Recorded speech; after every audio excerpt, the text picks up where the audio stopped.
Pendant un mois, c'est Speed Théâtre qui t'emmène dans les coulisses du Festival Off d'Avignon.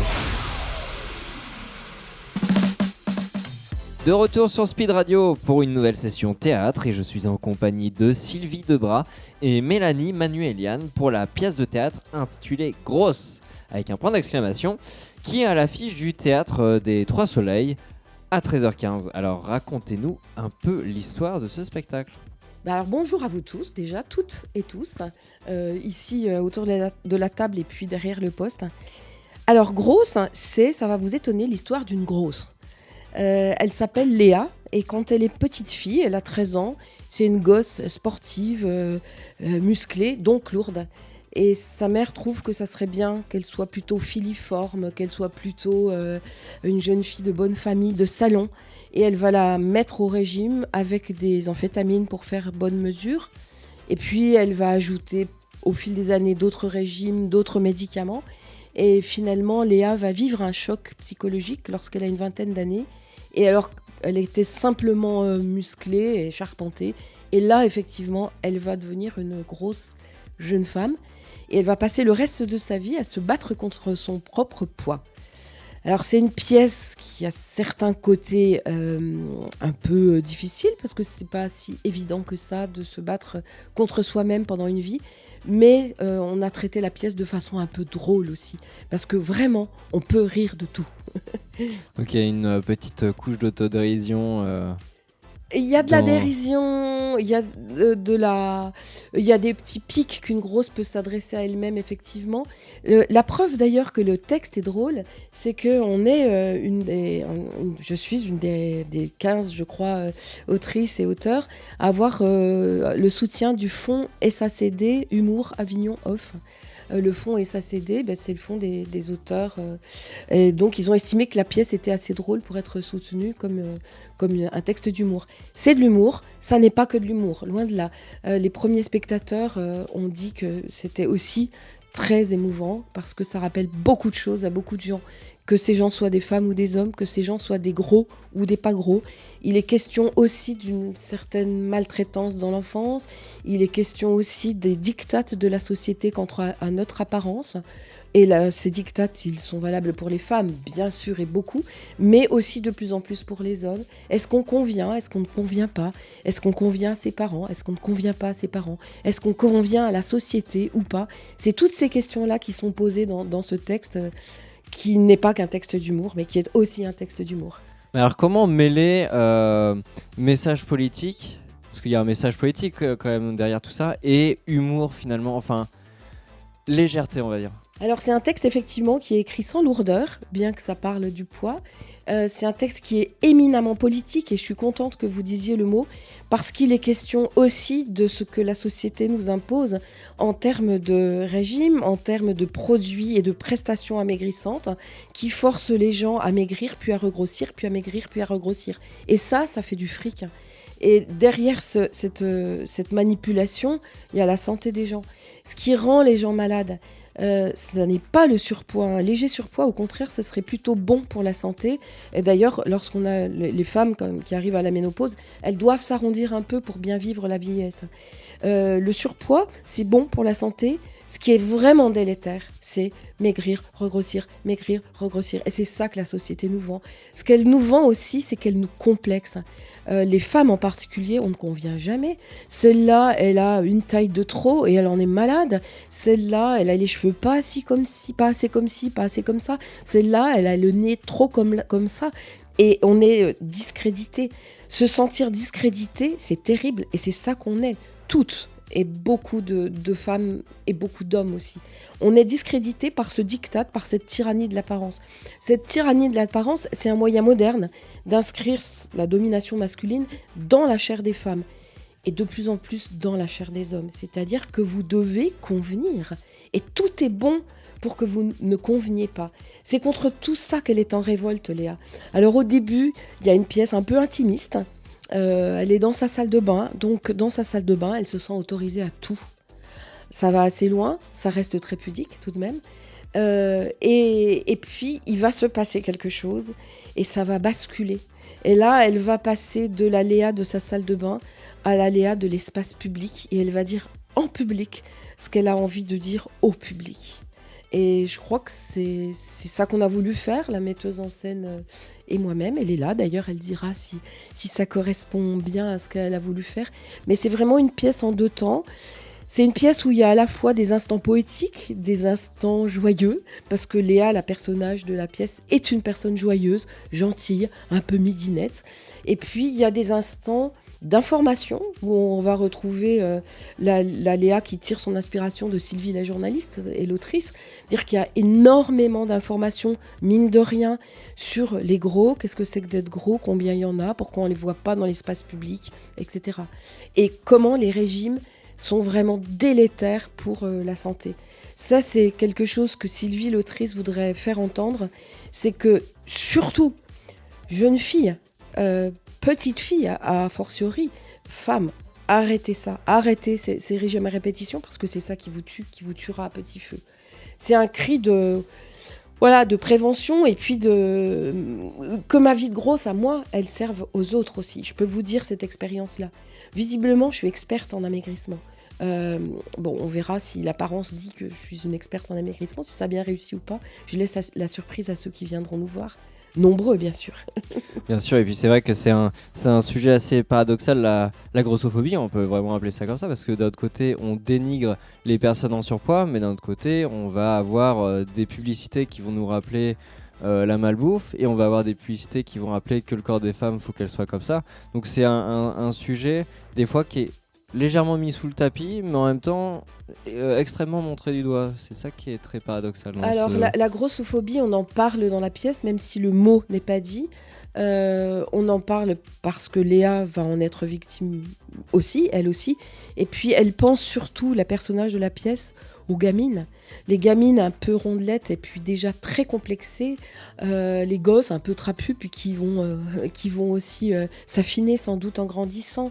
Les bouboules de cours de récré, les grosses des réseaux sociaux, elles en font toute une histoire.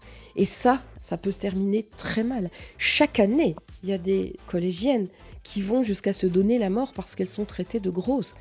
Et alors, sois charpentée, tu seras aussi jolie que si t'es maigre. Les femmes qu'on nous vend comme du rêve, les Miss France qui font 55 kilos pour 1m76 en moyenne, elles s'affament, elles ont une santé absolument déplorable, on leur arrache les molaires pour qu'elles aient les joues creuses de temps en temps. On nous vend aussi des femmes retouchées par ordinateur. Les photos qu'on voit pour la publicité sont des photos complètement trafiquées. Et les fesses et les seins sont redessinés, les tailles sont affinées, les coups et les membres sont allongés, les mains et pieds sont rognés. Petit, c'est plus féminin. Alors que quand on retouche un homme, on lui donne de la force, de la puissance. Voilà. C'est ce contraste-là qu'on a sur nos murs. La publicité, c'est le bras armé de la guerre contre les femmes. Et c'est ça aussi qui est dénoncé dans cette pièce. C'est ça aussi l'éminemment politique, tout en garantissant aux gens qu'ils vont passer un bon moment. Dire que c'est dit, mais ça, c'est pas prise de tête. On n'a pas voulu faire une pièce prise de tête. On a voulu faire une pièce où, vous verrez, Léa, elle chante aussi dans sa salle de bain. Et puis elle est bien. Et puis c'est quelqu'un qui est de bonne humeur. Et ça aussi la pièce porte ça. Quel que soit ton vécu vis-à-vis de ton corps, tes complexes, etc., soyons bien. Regardez Léa, finalement, elle fait une déclaration d'amour à la vie. J'ai eu un texto d'une... J'ai encore pas dit à Mélanie, donc c'est un scoop pour elle. J'ai eu un texto d'un groupe de spectateurs qui était à la première à Besançon et qui m'a dit « Mais quelle belle ode à la vie tu nous as servi là !» J'avais les larmes aux yeux, j'ai pleuré un peu, et puis voilà. C'est aussi cette pièce-là, grosse, c'est une ode à la vie. Qui que tu sois, vis-la bien, cette vie-là. Vis-la. C'est ton corps, t'en as qu'un seul. Ne le dénigre pas, n'en espère pas un autre. Continue avec ce corps-là, avec ce poids-là, à 3 chiffres ou pas. Continue. Mais alors j'ai vu que la pièce de théâtre à la base était un livre que vous avez écrit. Oui, c'est un roman. Comment en fait on est passé du roman à la pièce de théâtre avec la mise en scène de Mélanie comment ça s'est Alors on va faire une réponse en 2 temps. bon, moi, il y a eu un coup de colère, c'est-à-dire que j'avais ce manuscrit qui était dans un tiroir depuis longtemps, et puis les éditeurs parisiens s'intéressent pas beaucoup à un sujet aussi tabou que l'obésité. J'avais eu une réponse positive d'un très bon éditeur parisien qui m'avait dit finalement ah non, c'est passé, la PDG a refusé, l'obésité c'est tabou, on fera pas de vente, on vous le publie pas finalement le bouquin. Donc à Avignon je rencontre quelqu'un qui me donne envie vraiment de publier le manuscrit qui est écrit. Je trouve un éditeur régional qui est prêt à le publier. Et ensuite, je vais voir Mélanie, metteuse en scène, Mélanie Manuelian, et je lui donne le manuscrit. Et voilà ce qu'elle me dit. Elle me dit, je tends le micro à Mélanie. C'est bien, tu fais l'animation aussi. Je lui ai d'abord dit merci, si mes souvenirs sont bons. Merci parce que ce manuscrit que j'avais eu dans les mains et dont j'étais une des premières lectrices, c'était un merveilleux cadeau.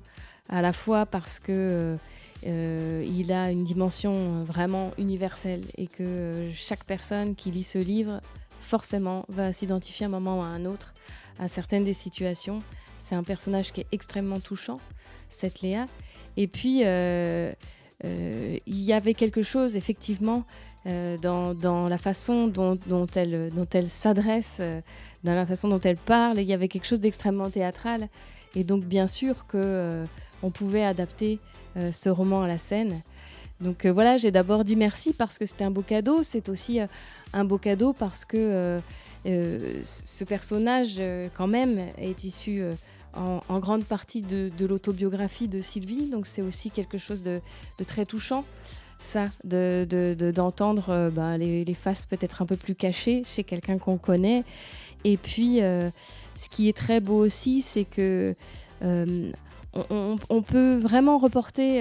c'est pas... Ce que je tiens à dire, c'est que c'est pas un énième spectacle sur une discrimination quelconque, en fait.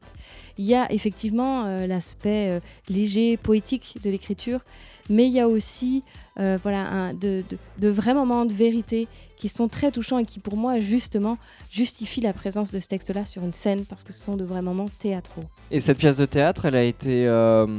J'avais pas écrit quand, parce qu'en effet, il y a eu plusieurs moments de vie qui ont fait que cette pièce de théâtre a évolué dans le temps. Mais c'est quand là, c'est pas forcément pour le festival 2022, le festival d'Avignon 2022, qu'elle a été. Ça va pas être la première diffusion. Donc une fois que Mélanie Manuelian a accepté de faire la mise en scène, moi j'ai fait l'adaptation. Je suis passée, j'ai réécrit. Beaucoup raccourci évidemment, et réécrit le texte du roman pour en faire une pièce de théâtre. Enfin, je croyais que j'avais réécrit. Et puis après, donc, on est passé au jeu. Et là, je me suis bien rendu compte que j'étais encore beaucoup trop bavarde avec mon adaptation théâtrale. Et puis, c'était peut-être trop littéraire encore. Donc, grâce à Mélanie, on a encore travaillé le texte et on a fait une adaptation plus légère et puis plus orale aussi, parce que moi, je suis quelqu'un de l'écrit. Et maintenant, donc, on a un texte qui est finalement tout à fait oralisé, mais qui reste une très belle écriture. Ça, je tenais à ça. Cette écriture un peu poétique, un peu... j'ai l'amour des mots, et ça se sent dans le personnage. Léa a l'amour des mots. Et puis donc, on avait prévu de venir à Avignon 2022. On a assez rapidement été accepté au Trois Soleils par Hicham, qui nous a fait une confiance aveugle. Hicham Fassifiri, qui est le programmateur. Il nous a vraiment fait confiance puisque rien n'existait quand il a accepté de nous programmer au Trois Soleils. Et puis on a fait le parcours classique, c'est-à-dire des semaines de répétition, des sorties de résidence devant des professionnels. On a fait 3 premières présentations pour notre mécène, puisque nous avons un mécène, et qui nous a demandé lors de son séminaire de faire 3 présentations de la pièce réduite. Et là, waouh! J'ai pas eu le temps de sortir de derrière le rideau pour venir saluer. Je suis sortie, et quand je suis sortie, ils étaient tous debout. Oh, alors, c'était un grand moment d'émotion quand même. Hein. Et ça s'est reproduit 3 fois de suite. Il y a eu 3 groupes, les 3 fois 120 personnes debout quand je sors du rideau. Pas l'une après l'autre. Hein. Bon, là, ça mettait la barre très très haut quand même. Et puis, bon, c'est des gens qui travaillent dans la santé. Donc, ils ont cette cet organisme médical, tu as donné des claques à certains, c'est-à-dire ceux qui ont encore des préjugés sur l'obésité, ils en ont pris un peu, des arguments pour ne plus avoir de préjugés. Et puis ceux qui n'ont plus de préjugés, ils ont eu des billes. C'est-à-dire, ok, voilà des raisons objectives qui nous ont servi par cette pièce. Donc ils étaient emballés. Et on a fait la première il y a très peu de temps à Besançon, d'où l'on vient. Et là, c'est pareil. Hein. Bon, d'abord, on a refusé du monde, mais ça, c'est un peu normal parce qu'on est un peu connu sur la place. Mais surtout, le texte a été très bien accueilli. Autant le texte que la mise en scène, que l'interprétation. Et ça, c'était pas gagné parce que j'étais pas comédienne, moi. Faut pas l'oublier. J'ai beaucoup travaillé. J'ai travaillé comme une dingue. J'ai pris tout ce qu'il faut comme cours de comédie, de jeu d'acteur, de voix. J'ai fait beaucoup de travail de voix, etc. Ça a été une année très intense. Je ne sais pas encore si je peux me baptiser comédienne, mais je suis quelqu'un qui porte le texte sur scène. Peut-être pas si mal que ça, finalement. Merci. C'est moi qui vous remercie. Et comme on dirait, merde. Je prends. Du mix et du théâtre, c'est Speed Radio. Découvrez toutes les émissions et podcasts sur le www.speed-radio.com.